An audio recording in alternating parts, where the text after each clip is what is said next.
So I want to thank you all for making the time to come to the event. I thought with all the requests that came in this morning, it was probably better use of your time and my time if I took you all together in one dose. So I really appreciate you all making the time to be here on such a short notice. First, let me address the headline that was in today's paper. To be very clear, my family and I are not homeless, and we have never been homeless. There are people in this state who are really homeless, and they need our help. That headline, I think, is very disrespectful to the 9,654 Minnesotans who will not have a place to sleep tonight. So here are the facts. My family lived in a house owned by my parents. They bought it in 2005. The house is part of their American dream. They wanted our extended family to be together on the same street where we could take care of young children and aging parents. This is not that unusual in Hmong American families.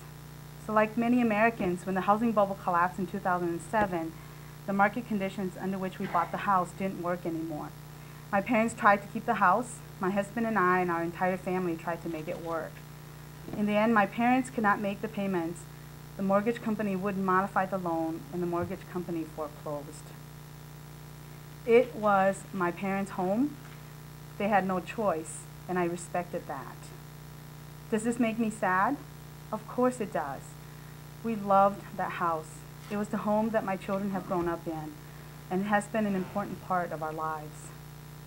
Sadly, we are hardly unique in the America of 2010, and we are fortunate, we are very fortunate to have the means to cope with this setback. There are thousands of families in Minnesota who don't have the family ties that have helped us through this. Believe me when I say that my heart goes out to them. I know many families have faced the same problems. Since 2007, well over 62,000 families have lost their homes here in Minnesota. Many of them do not have the kind of family support that we do. This is hard for us, but it was made less hard because of the family support we have always had.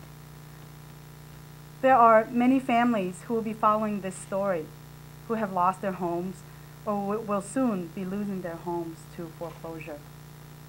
I want them to know that if they're feeling alone or afraid, they need to know that I understand and that they are not alone in facing these difficult times. And now, I will be glad to take questions. How are your parents doing? They're fine. We're together. When exactly did you move out of the house?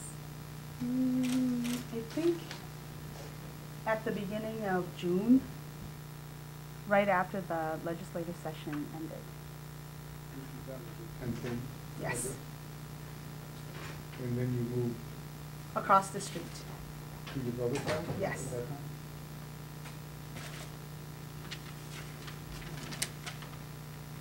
And the house was purchased for $800,000? I believe, yes, I believe that's whatever the number was that was reported in the paper today. And I said that you still owed, I believe, $680,000. Again, I would trust Dave's number and not my memory. Were you 18,000 behind in payment? I think that that's the amount that, I guess, right, for the foreclosure to take place. Those are the payments. You were behind. Right. Now, were you making payments to your parents for, were you renting from them, or were you making part of the mortgage payments as part of your family? Well, I guess all of those. We are a family and we live together. And so we contribute to collectively to the mortgage. So in essence, I'm renting from my parents because it's their home and I'm living with them. What were you kids paying as part of this mortgage? Trying to think.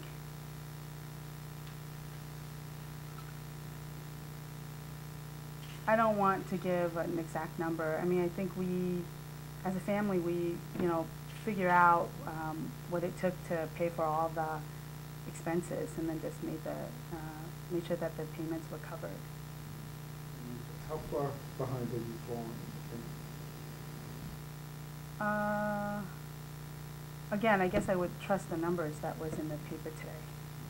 Yeah. So, at what point did you decide that you just weren't you were going to leave this house? Well, again, I guess as I spent a long time with David yesterday, and he put it in the Pioneer Press today, this home is my parents' home, and when my parents could not make the payments anymore, and we couldn't get the loan modified, my parents made the decision that because they couldn't afford the house anymore, that they had no choice but to foreclose. And as a family, that was their choice, and we respected that. Senator, did you have to co-sign on the loan, or you're not personally on the hook for this No, loan? no. And the other question is, years ago you testified in favor of a bill. You may have been the author of the bill to kind of streamline the eligibility process for public assistance, and you talked about your personal story then, that you came to this country, your family came to just nothing, right? Right. And I mean, you're just kind of in one of those valleys now, I guess. Well, the reason why you are all here today is because this is a story that's about Senator Mee Moua. And just because the story about Senator Mee Moua and the improbability of someone like me being a Minnesota State Senator, coming from the kind of background that you just talked about, is inspiring and exciting,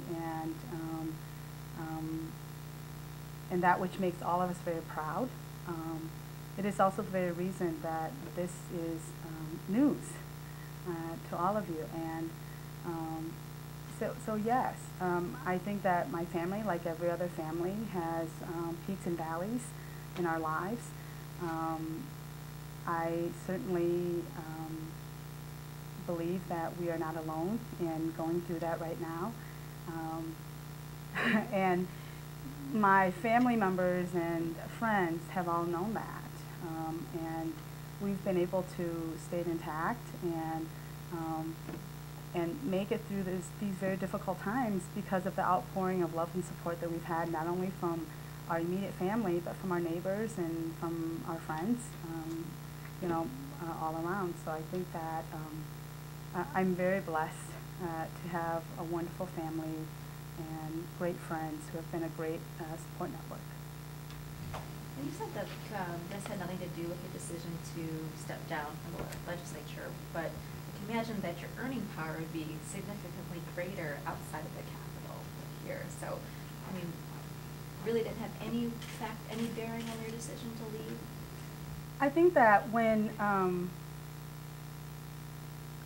somebody like me watch people that I love very much, like my parents, go through this very painful experience, there's always the reflection on what I could have done, or in a parallel universe, what the could have, has been. And of course, so one of the considerations is if I was still a lawyer in a big law firm, maybe our economic difficulties wouldn't be. But that's not the reality, and that's not the case. We went into this decision, my parents went into the decision with the best of intentions, and the way that the market collapsed didn't help and confounded that. And so the decision to not run for re-election is not affected by this. It's partly because my husband and I have always said that, we at the most will commit 10 to 12 years of our lives, some of the most productive years of our lives, to public life. And at the end of that time, we were going to move on to do other things. And as I mentioned in my statement at the end of the legislative session, I have given a lot to the state, and I'm really proud to have had the honor to do that. But the decision to not run for re-election was about my children and their future and being the right kind of mom for them, the mom that they've had all summer. And so the decision was not as a result of this. This is I don't know if this is an appropriate legislative question. It's more of a political question, but do you worry about the lack of a Hmong voice in the legislature with you and Tsai leaving? I think that the Hmong American or the Asian American presence here has already been established, and so where the place that we go to is that we don't have to have a Hmong voice for the issues that affect the Hmong American community to be front and center. And I think you or I or some of us have talked about this before, that it's the fact that I'm here and is of Hmong American descent is kind of the cream on top, right? I mean, that's just the icing, because it's really, I'm here as a Minnesota State Senator to represent the bread and butter issues that affect the people of Minnesota. And so I would hope that the Hmong American community would never ever have to feel that just because there's not a Hmong American person up here that somehow they don't have representation. Because if we all do our jobs right, in the perfect world, you don't always have to have someone who looked like you to feel representation if we do our jobs right. And I hope that that will become the case. What are your plans after public office? I have spent the last several months kind of decompressing and thinking about what I want to do next, and I'm very excited to think about the opportunities that are ahead, and I've lined up a number of different options, and so we'll see. I don't want to jinx it, but we'll see what will come. Those options are? Not right now, but if it works out, you'll hear about it soon enough. Your husband currently had some financial problems. He was a realtor. Mm-hmm. And so what happened? No work as a realtor, no business? And He was a realtor. Do I need to say anything more? Does that mean you had less income coming in? Yes. And did that affect the fact that you couldn't pay this mortgage? Well, it certainly the lesser income certainly contributed to the financial difficulties. But again, my parents, it was their home, and they made this decision, and I want to, and they had no choice, and I want to respect that decision. So did your husband change jobs then? Like most realtors in this market, right? Many of them have had to recreate themselves. How was he recruited? Well, he has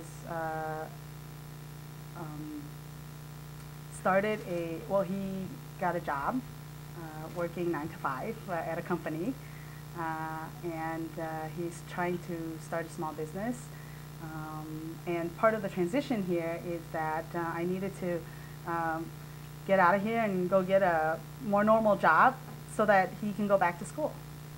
So, yes? Senator, I just want to clarify on the mortgage. In the paper it said it was $640,000, but now it's like $712 or something. I was just wondering, do you know how it got higher? It might have to do with tacking on the delinquent amounts to that. Anything else? Well, I want to thank you all very much for making the time to come. But I thought this would be much more helpful to you than if I tried to call all of you. So thank you. One small thing. You said you moved to your brother's house right afterwards. I thought you told me yesterday you moved to LA, Barrow's house first, and now where your brother's when school started. Well, we moved all our furniture and my mom and dad and everything over to my brother's house, and then because we were in the cul-de-sac throughout the summer, we kind of hopped back and forth, and we were living in both places. So part of the reason why this came up with was that, you know, for the primary, I registered to vote at my sister's house because that was my permanent address at the time. But when school started, then our children, my brothers and my children, go to the same school on the same bus stop and bus schedule. So we decided to just stay at my brother's house so that our kids can be together. So you say you were staying in both homes? Mm-hmm. And how many people are living at your brother's house? 2, 4, 6 adults and 6 kids. Wow. And 3 of them are yours? Yes. How many other legislators are going through this now? No, I don't know. The 6 adults would be your mother and father and your brother and his wife and you and your husband, and the 6 of 3 from your brother, 3 of your brothers and 3 of yours. Is that what I'm trying to follow this? Right, right.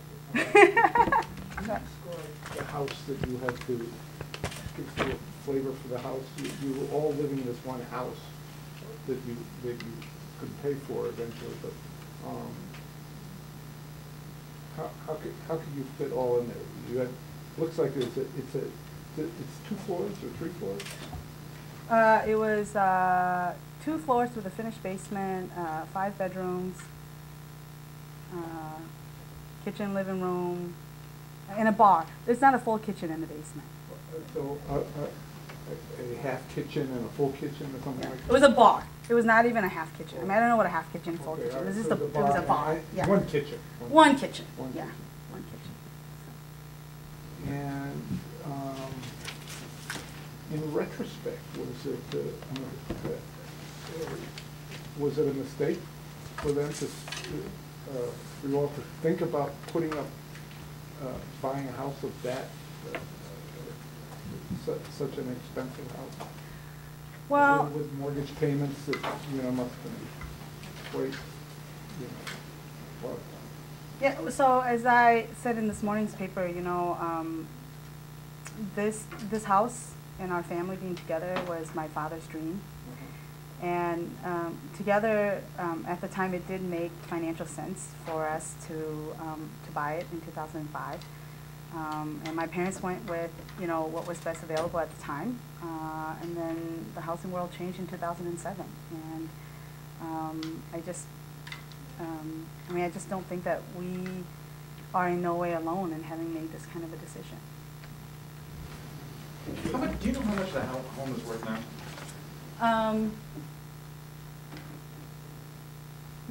I should take out Dave's article. I mean, how do you value what the home is worth?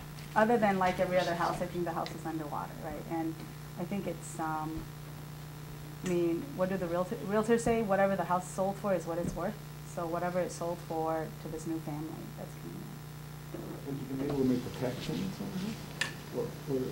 I think Dave did all the research, and his article says that everything was current. So. He keeps referring to you. Really. So, yeah.